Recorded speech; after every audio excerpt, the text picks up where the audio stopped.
Hi, I'm John Green. Welcome to my salon. This is Mental Floss on YouTube. And did you know that pilgrims did not actually wear buckled hats? I know, your whole life is a lie! Buckles didn't even become fashionable until the 18th century, and that is the first of many little-known facts about Thanksgiving that I'll be sharing with you today. I'll let you recover from the buckle thing during the intro.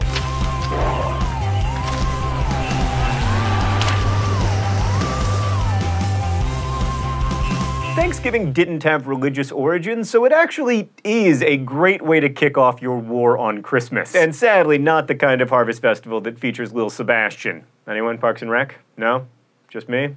Alright. This confusion usually comes from a failure to distinguish between pilgrims and Puritans. Both celebrated Thanksgiving on the North American continent, but pilgrims refers to any original settlers of Plymouth, whereas Puritans were what your English teacher kept trying to tell you about when you were studying the Scarlet Letter. For a better understanding of that distinction, look, I made you a crash course video. But of course, harvest festivals predated European colonists arriving in America, meaning that Thanksgiving didn't really originate in America. Plus, there was more than one first Thanksgiving. These celebrations that colonists brought over from Europe probably took place all over America, or at least the East Coast, at different times with different people. We do generally trace Thanksgiving back, though, to a 1621 three-day festival celebrated by the Pilgrims, who maybe, possibly, depending on who you ask, also invited some Wampanoag Indians to join. So not only did the Pilgrims not wear buckles, they also probably were not wearing black and white, especially considering that black fabric was extremely expensive at the time. Also, the American Indians were not wearing loincloths. I mean, if you've been to New England in November, you'll note that it's cold. And while we're dispelling myths, here are some items that you probably wouldn't have seen at one of these harvest festivals back in the 1600s. Turkey, pumpkin pie, sweet potatoes, mashed potatoes, cranberry sauce. They probably had goose or duck instead of turkey. The meals might have even included swans or passenger pigeons, and also seafood.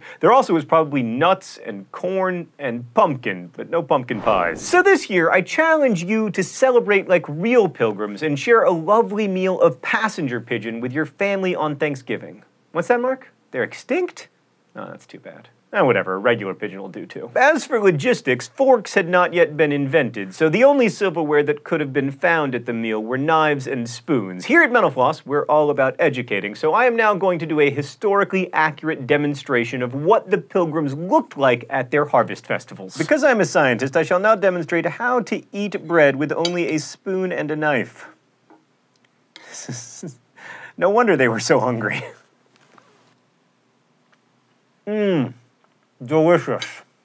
For a long time, a misconception has persisted that Native Americans taught Pilgrims about popcorn and even brought it to the first Thanksgiving, but sadly, that is untrue, which explains why they were eating passenger pigeon. So why do we celebrate this functionally random festival that didn't even involve loincloths? Well, we have Sarah Josepha Hale of New Hampshire to thank for that. She was a magazine editor who spent 17 years of her life campaigning for a nationally recognized Thanksgiving. The campaigning included writing letters to at least 5 presidents, including Zachary Taylor, Millard Fillmore, Franklin Pierce, James Buchanan, and finally Abraham Lincoln. It was Lincoln who made Thanksgiving an official national holiday in 1863. I assume Franklin Pierce could have done it too, but he was too busy running people over with his horse. Side note, I'd just like to point out that Abraham Lincoln created an entire holiday because someone requested it via letter, but Bill Clinton couldn't even answer my email about Socks the cat. So thanks, Abraham Lincoln, and also Abraham Lincoln. Anyway, if you're not already grateful to Sarah Josepha Hall for giving us all a day off of school and work, she is also awesome because she wrote Mary Had a Little Lamb. Back to presidents. Before Thanksgiving became a national holiday and was merely celebrated by some Americans, Thomas Jefferson called it, quote, the most ridiculous idea. And FDR tried to move Thanksgiving 1 week earlier in 1939 in order to quicken the post-Thanksgiving holiday shopping because of the Depression. Then, to prevent this from ever happening again, in 1941, Congress officially declared Thanksgiving as the 4th Thursday in November.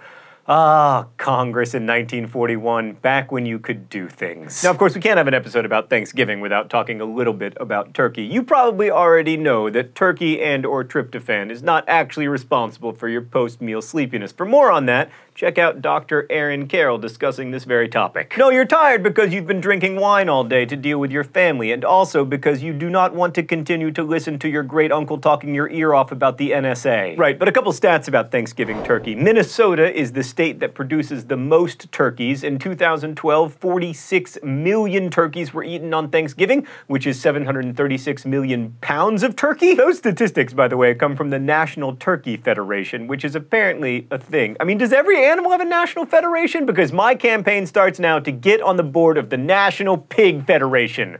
What's that? Did I say the word pig? Time to put a quarter in the staff pork chop party fund. Football on Thanksgiving has been played since 1876, when Yale played Princeton. But the tradition continued with the NFL's first season in 1920, when 6 different games were played on Thanksgiving Day. But of course, the Detroit Lions are most typically associated with Thanksgiving games. In 1934, G.A. Richards bought the Lions and scheduled a Thanksgiving game against the Bears. The only time the Lions have failed to play on the holiday since was during World War II. There's actually a Thanksgiving parade that's older than the one run by Macy's. 1920 saw the first annual Thanksgiving parade in Philadelphia. It was previously known as the Gimbel's Thanksgiving Day Parade, but it now has a much less commercial name, the 6ABC Dunkin' Donuts Thanksgiving Day Parade. 4 years after Philadelphia's first parade, in 1924, came the first Macy's Thanksgiving Day Parade, which featured animals from the Central Park Zoo and no balloons. Which of course left out this guy, who is both a balloon and an animal. The animals included elephants, camels, and lions, presumably so people who attended the parade could say at dinner later that day, "Well, I'm thankful I didn't get eaten by that lion who was 5 feet away from me." This tradition lasted for 3 whole years, until 1927, when the animals were left alone and Felix the cat became the first ever Macy's Thanksgiving Day parade balloon. In the early days, the balloons were actually released at the end of the parade so that they could float around for a while. Of course, they don't do this anymore, which is why you rarely see an 80-foot-tall Kermit the Frog flying over New Jersey. By the way, the Macy's parade did not occur during World War II. It was canceled, and the rubber from the balloons was given to help the war effort. Thanks for watching Floss here on YouTube, which is made with the help of all of these nice people. Every week, we endeavor to answer one of your fascinating questions. This week's question comes from YouTube user Mikatsu, who asks, how do garden snails survive winter temperatures? They don't, Mikatsu. They die. No, I'm just kidding. They hibernate. Thanks again for watching Floss on YouTube. You know, Floss isn't just a YouTube thing, it's also like a real-life magazine, and also there are lots of amazing t-shirts like Hokey Pokey Anonymous, a place to turn yourself around, which you can get at the Floss store, link in the video info. If you use the code YouTubeFlossers, you get 15% off. Happy Thanksgiving, and thanks to all of you for giving us here at Floss Video so much to be grateful for. As we say in my hometown, don't forget to be awesome.